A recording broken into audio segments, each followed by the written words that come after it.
সবাইকে স্বাগত জানাচ্ছি। আজকের পর্বে আমরা জানব ডোমেন নেম কি, এটি কিভাবে রেজিস্ট্রেশন করতে হয়,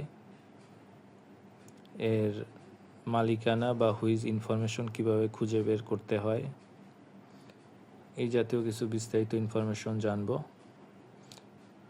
তো ডোমেন নাম আমরা আগেই জানি যে একটি ওয়েবসাইটের তিনটি পার্ট থাকে। একটি হচ্ছে ডোমেন নেম, একটি হচ্ছে হোস্টিং এবং একটি হচ্ছে ডিজাইন। এই তিনটি মিলে একত্রে একটি ওয়েবসাইট হয়। তো প্রথমে একটি ডোমেন নেম সিলেক্ট করতে হয়। ডোমেন কি বা ডোমেন নেম কি এই ব্যাপারে যদি আমরা জানতে চাই, একটি ডোমেনের দুইটি পার্ট থাকে। প্রথম পার্টে প্রতিষ্ঠানের নাম থাকে যেটাকে ডোমেন নেম বলে, এবং একটি ডট থাকে, এরপর একটি এক্সটেনশন থাকে। তো ডটের পরে সাধারণত .com, .net, .org, .info এই ধরনের বিভিন্ন ধরনের এক্সটেনশন থাকতে পারে। তো আমরা চ্যাট জিপিটিতে ডোমেন সম্পর্কে বিস্তারিত জানার জন্য একটি প্রশ্ন করি এবং সে আমাকে উত্তর দেয়। এর সারসংক্ষেপ হচ্ছে 1985 সালে সর্বপ্রথম ডোমেন নেম অনলাইনে রেজিস্ট্রেশন করা হয় বা নিবন্ধন করা হয়। একটি ডোমেন নাম কিভাবে তৈরি করা হয় সে সম্পর্কে প্রথমেই যা আমরা জানতে পারি যে প্রথমে এমন একটি নাম খুঁজুন যা আপনার ব্র্যান্ড বা উদ্দেশ্যকে প্রতিনিধিত্ব করে। সংক্ষিপ্ত নামটি যাতে ছোট হয়, অর্থবহ হয় এবং সহজেই মনে রাখা যায়, এরকম নাম নির্বাচন করাই বুদ্ধিমানের কাজ। তো আপনি যে ওয়েবসাইটের নামটি নির্বাচন করবেন, নামটি অবশ্যই যাতে ছোট হয়, অর্থবহ হয়, আপনার প্রতিষ্ঠান বা কাজ সম্পর্কে যাতে সহজেই ডোমেন নামটি সম্পর্কে বোঝা যায়, বা আপনার প্রতিষ্ঠানের নামে ডোমেন নামটি হইলেই সবচাইতে ভালো। দ্বিতীয় যে বিষয়টি, ডোমেন এক্সটেনশন নির্বাচন করা। এখন আপনি একটি ডোমেন নির্বাচন করলেন, দেখা গেল যে অনলাইনে সার্চ করার পরে দেখলেন যে এই নামটি পূর্বেই কেউ রেজিস্ট্রেশন করে রাখছে। তো সেই ক্ষেত্রে আপনি কি করবেন? তো অনলাইনে বিভিন্ন ধরনের এক্সটেনশন পাওয়া যায়, যেমন .com, .net, .org, .biz, .info। আপনি আপনার কাজের ধরন, কাজের অবস্থা, বিভিন্ন বিষয়ের উপর ভিত্তি করে আপনি এক্সটেনশন নির্বাচন করতে পারেন। তো মূলত এই দুইটি হচ্ছে ডোমেনের পার্ট। বাকি স্টেপগুলো আমরা একটু পরেই আমরা জানব। তো আমরা আগেই বলছি যে একটি ডোমেনের দুইটি পার্ট থাকে, ডোমেন নেম বা প্রতিষ্ঠানের নেম, এরপরে ডটের পরে এক্সটেনশন থাকে। তো আমরা যদি গুগল থেকে যদি একটু সার্চ দিই, top level domain wiki list এই নামটি দিয়ে যদি এই লেখাটি লিখে যদি সার্চ দিই, তাহলে উইকিপিডিয়া একটা পেজ আসবে। তো এখান থেকে আমরা জানতে পারি যে ওয়ার্ল্ড ওয়াইড যে ডোমেনগুলো, এই ডোমেনগুলো সাধারণত ICANN এই প্রতিষ্ঠান দ্বারা নিয়ন্ত্রণ করা হয়। তো ডোমেন সাধারণত বিভিন্ন ধরনের হয়ে থাকে, top level domain, local domain বা কান্ট্রি ডোমেন। এখন টপ লেভেল ডোমেন সাধারণত কোনগুলি, যে ডোমেনগুলি ওয়ার্ল্ড ওয়াইড সবচাইতে বেশি ব্যবহার করা হয়েছে বা রেজিস্ট্রেশন করছে মানুষ, এগুলোকেই টপ লেভেল ডোমেন বলে। যেমন .com, .org, .net, .info, .biz এগুলোকে টপ লেভেল ডোমেন বলা হয়। যেমন .com দিয়ে কমার্শিয়াল মিন করা হয়, .org অর্গানাইজেশন, .net নেটওয়ার্ক বোঝানো হয়, .edu এডুকেশনাল বোঝানো হয়। তো একটি ডোমেন কিভাবে রেজিস্ট্রেশন করা হয় বা কি রুলস তারা মেনটেন করে, যেমন আমি যদি চাই একটি ডোমেন এই মুহূর্তে রেজিস্ট্রেশন যদি করতে চাই এই নামে, যে banglalink.com, তাহলে আমি কি ডোমেনটি রেজিস্ট্রেশন করতে পারবো? না, চাইলেই পারবো না। কারণ হচ্ছে ওয়ার্ল্ড ওয়াইড ওয়েব বা ICANN এই প্রতিষ্ঠান বা অর্গানাইজেশন যে রুলসে ডোমেন সেল করে বা বিভিন্ন ডোমেন হোস্টিং সেল করা প্রতিষ্ঠান বা প্রোভাইডার এই রুলসটা ফলো করে, সেটা হচ্ছে this is an open TLD, মানে হচ্ছে top level domain. Any person or any entity is permitted to register, মানে এই ধরনের টপ লেভেল ডোমেন যে কোনো ব্যক্তি বা প্রতিষ্ঠান আগে আসলে আগে পাবেন এই ভিত্তিতে যে কেউ যে কোনো নাম রেজিস্ট্রেশন করতে পারে। সেই ক্ষেত্রে কোনো ট্রেড লাইসেন্স বা কোনো ডকুমেন্ট সাবমিট করার প্রয়োজন পড়ে না। তবে কিছু কিছু ডোমেনের ক্ষেত্রে, যেমন লোকাল ডোমেন বা কান্ট্রি ডোমেন, সেই ক্ষেত্রে ওই দেশের নিয়ম অনুযায়ী রেজিস্ট্রেশন করতে হয়। যেমন বাংলাদেশের ডোমেন হচ্ছে .com.bd, এই ডোমেন রেজিস্ট্রেশন করতে হইলে আপনাকে অবশ্যই আপনার ভোটার ID কার্ড কপি, তারপর হচ্ছে আপনার প্রতিষ্ঠান বা ট্রেড লাইসেন্সের ফটোকপি এবং একটি দরখাস্ত সহকারে নির্দিষ্ট পরিমাণ টাকা প্রদানের বিনিময়ে আপনি এই ডোমেনটি BTRC থেকে রেজিস্ট্রেশন করতে পারবেন। কিন্তু টপ লেভেল ডোমেনের ক্ষেত্রে এত বাধ্যবাধকতা নেই, আগে আসলে আগে পাবেন এই ভিত্তিতে যে কোনো ব্যক্তি বা প্রতিষ্ঠান সহজেই ডোমেন রেজিস্ট্রেশন করতে পারে অনলাইন প্রোভাইডার কাছ থেকে। তো আমরা এর মাধ্যমে সহজেই জানলাম টপ লেভেল ডোমেন সম্পর্কে। এখন আমরা যদি কান্ট্রি লেভেল ডোমেন সম্পর্কে জানতে চাই, কান্ট্রি লেভেল বা লোকাল ডোমেন বলতে কি বোঝায়? তো লোকাল ডোমেন হচ্ছে বিভিন্ন দেশের এক্সটেনশন মিন করে। যেমন বাংলাদেশি লোকাল ডোমেনের এক্সটেনশন হচ্ছে .bd। হ্যাঁ, তো .bd এটা হচ্ছে বাংলাদেশি লোকাল ডোমেন এক্সটেনশন মিন করে এবং এটা 1999 সাল থেকে .bd Bangladeshi local domain launch করা হয় বা এই থেকে এই ডোমেনটা সেল করা হয়।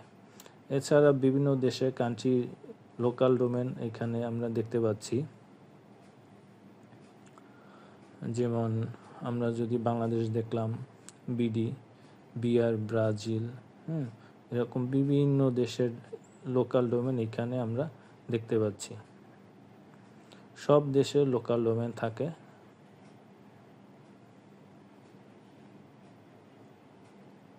এগুলো সব হচ্ছে লোকাল ডোমেন। তো লোকাল ডোমেন রেজিস্ট্রেশন করতে হয়। লোকাল ডোমেন ওই দেশের যে রুলস বা নিয়ম, সেই রুলস বা নিয়ম অনুযায়ী লোকাল ডোমেন রেজিস্ট্রেশন করা যায়। এখন আমরা দেখব কিভাবে ডোমেন সার্চ করা হয় রেজিস্ট্রেশন করার জন্য। তো এর জন্য আমরা একটি ওয়েবসাইটে যাব, whois.com। এখানে গিয়ে যদি আমরা সার্চ করি, এখানে গিয়ে আমরা সাপোজ এই নামে একটি ডোমেন সার্চ করি, তো দেখা যাচ্ছে যে এই নামটির ডোমেনটি অ্যাভেলেবল আছে এবং এর প্রাইস এত টাকা। পাশাপাশি আমাকে আরও দুইটা এক্সটেনশন .net, .org সাজেস্ট করা হয়েছে যে এই দুইটা নামও অ্যাভেলেবল আছে, আমি চাইলে রেজিস্ট্রেশন করতে পারি। তবে ডোমেন নেম সার্চ করার জন্য আমি যে ওয়েবসাইটটি ব্যবহার করে থাকি সেটি হচ্ছে who.is। এখানে গিয়ে আমরা যদি একটি ডোমেন নাম সার্চ করি, তাহলে এই ডোমেন নামটি অ্যাভেলেবল আছে কিনা সেটি শো করবে। পাশাপাশি আরও কিছু জনপ্রিয় ডোমেন অ্যাভেলেবল আছে কিনা সেগুলো আমাকে সাজেস্ট করবে। যেমন এই নামের প্রত্যেকটি ডোমেনই অ্যাভেলেবল আছে, কোনোটির কেউ রেজিস্ট্রেশন করে নাই। তো আমরা যদি অন্য একটি নাম যদি সার্চ করি,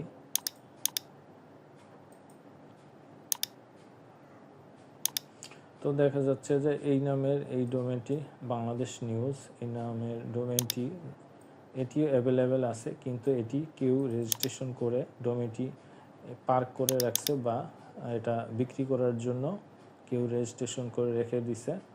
তো কেউ যদি এই ডোমেন নামটি কিনতে চায় তাহলে তাদের সাথে যোগাযোগ করে সহজেই $23,000 বিনিময়ে ডোমেনটি কিনতে পারবে।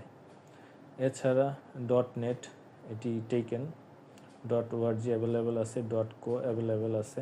তো আমরা যদি দেখি যে হ্যাঁ বাংলাদেশ নিউজ.com এইটি কবে রেজিস্ট্রেশন করছে, এই ডোমেনটি GoDaddy থেকে রেজিস্ট্রেশন করছে, 1999 সালে রেজিস্ট্রেশন করা হয়েছে এবং 25 সাল পর্যন্ত 2025 সালের মার্চ মাসের 24 তারিখ পর্যন্ত রেজিস্ট্রেশন করা আছে। তো আমরা এখন দেখব একটি ওয়েবসাইটের মালিকানা কিভাবে খুঁজে বের করা যায়। এর জন্য আমরা bdjobs.com এই ডোমেনটির মালিকানা খুঁজে দেখব।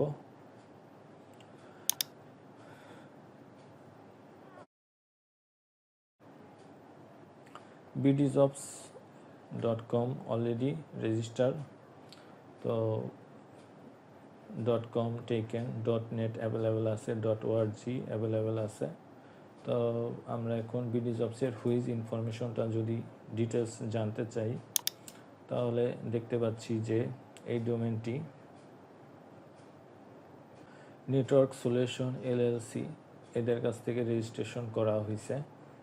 এই ডোমেনটি রেজিস্টার্ড অন 2000 সালের জানুয়ারি 31 তারিখ রেজিস্ট্রেশন করা হয়েছে এবং এটি এক্সপায়ার হবে 2034 সালের জানুয়ারি 31 এই তারিখ পর্যন্ত তারা এই ডোমেনটি রেজিস্ট্রেশন করে রাখছে।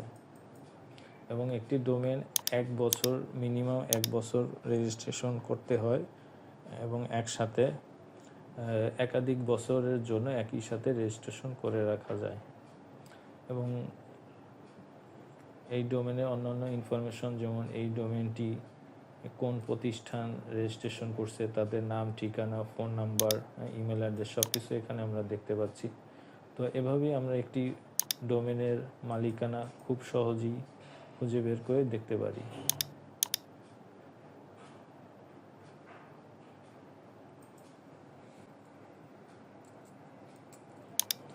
আমরা আরেকটি ওয়েবসাইটের হুইজ ইনফরমেশন খুঁজে দেখব। বিডি নিউজ এই ডোমেনটি .com taken, .net taken, .org available আছে এবং এটি পার্ক করা আছে, এই দামে তারা বিক্রি করবে। .co এটিও পার্ক করা আছে। তো bdnews.com-এর হুইজ ইনফরমেশনটা আমরা জানি মালিকানা সম্পর্কে। এটি godaddy.com এই প্রতিষ্ঠান থেকে ক্রয় করা হয়েছে এবং এটি 1998-এর নভেম্বরের 16 তারিখ রেজিস্ট্রেশন করা হয়েছে এবং এটি 2029 সাল পর্যন্ত রেজিস্ট্রেশন করা আছে। এই তারিখে এটি এক্সপায়ার হবে। পাশাপাশি এই ডোমেনটার মালিকানা এবং ইনফরমেশন এখানে শো করতেছে। অনেক সময় এই হুইজ ইনফরমেশন, মালিকানা ইনফরমেশন পাবলিক করা যায়, অনেক সময় এই ইনফরমেশন হাইড করেও রাখা যায় সিকিউরিটি পারপাসে। বিভিন্ন প্রতিষ্ঠানে এই ইনফরমেশন একটি নির্দিষ্ট ফিয়ের বিনিময়ে ইনফরমেশন বা তথ্য গোপন করার এই সার্ভিসটি প্রদান করে থাকে। তাহলে আজকে আমরা এই টিউটোরিয়ালের মাধ্যমে জানতে পারলাম একটি ডোমেন নামের কিভাবে সিলেক্ট করতে হয়। সারসংক্ষেপ, একটি ডোমেন নাম একটি প্রতিষ্ঠানের প্রতিনিধিত্ব করে, সে কারণে একটি ডোমেন নাম ছোট এবং অর্থবহুল হওয়াটাই শ্রেয়। এবং ডোমেন নেম অ্যাভেলেবেল আছে কিনা খোঁজার জন্য আমরা who.is এই ওয়েবসাইটে ডোমেন নাম সার্চ করে আমরা দেখতে পারি একটি ডোমেন নেম অ্যাভেলেবেল আছে কিনা। পাশাপাশি যদি কোনো ডোমেন ঠিকানা বা তথ্য ইনফরমেশন আমরা জানতে চাই তাহলে এই ওয়েবসাইটে গিয়ে হুইজ ইনফরমেশন বাটনে ক্লিক করলে ওই ডোমেনের কত সালে রেজিস্ট্রেশন করছে এবং কারা রেজিস্ট্রেশন করছে ডিটেলস আমরা জানতে পারি। তো এছাড়াও একটি ডোমেন সম্পর্কে যদি বলতে যাই আরও অনেক তথ্য, টিউটোরিয়ালটি আরও অনেক বড় হয়ে যাবে। তো আমরা আজকে পর্যন্ত এতটুকুই রাখি। পরবর্তীতে আমরা স্টেপ বাই স্টেপ আরও অনেক কিছু ডোমেন সম্পর্কে জানব। তো সবাইকে ধন্যবাদ।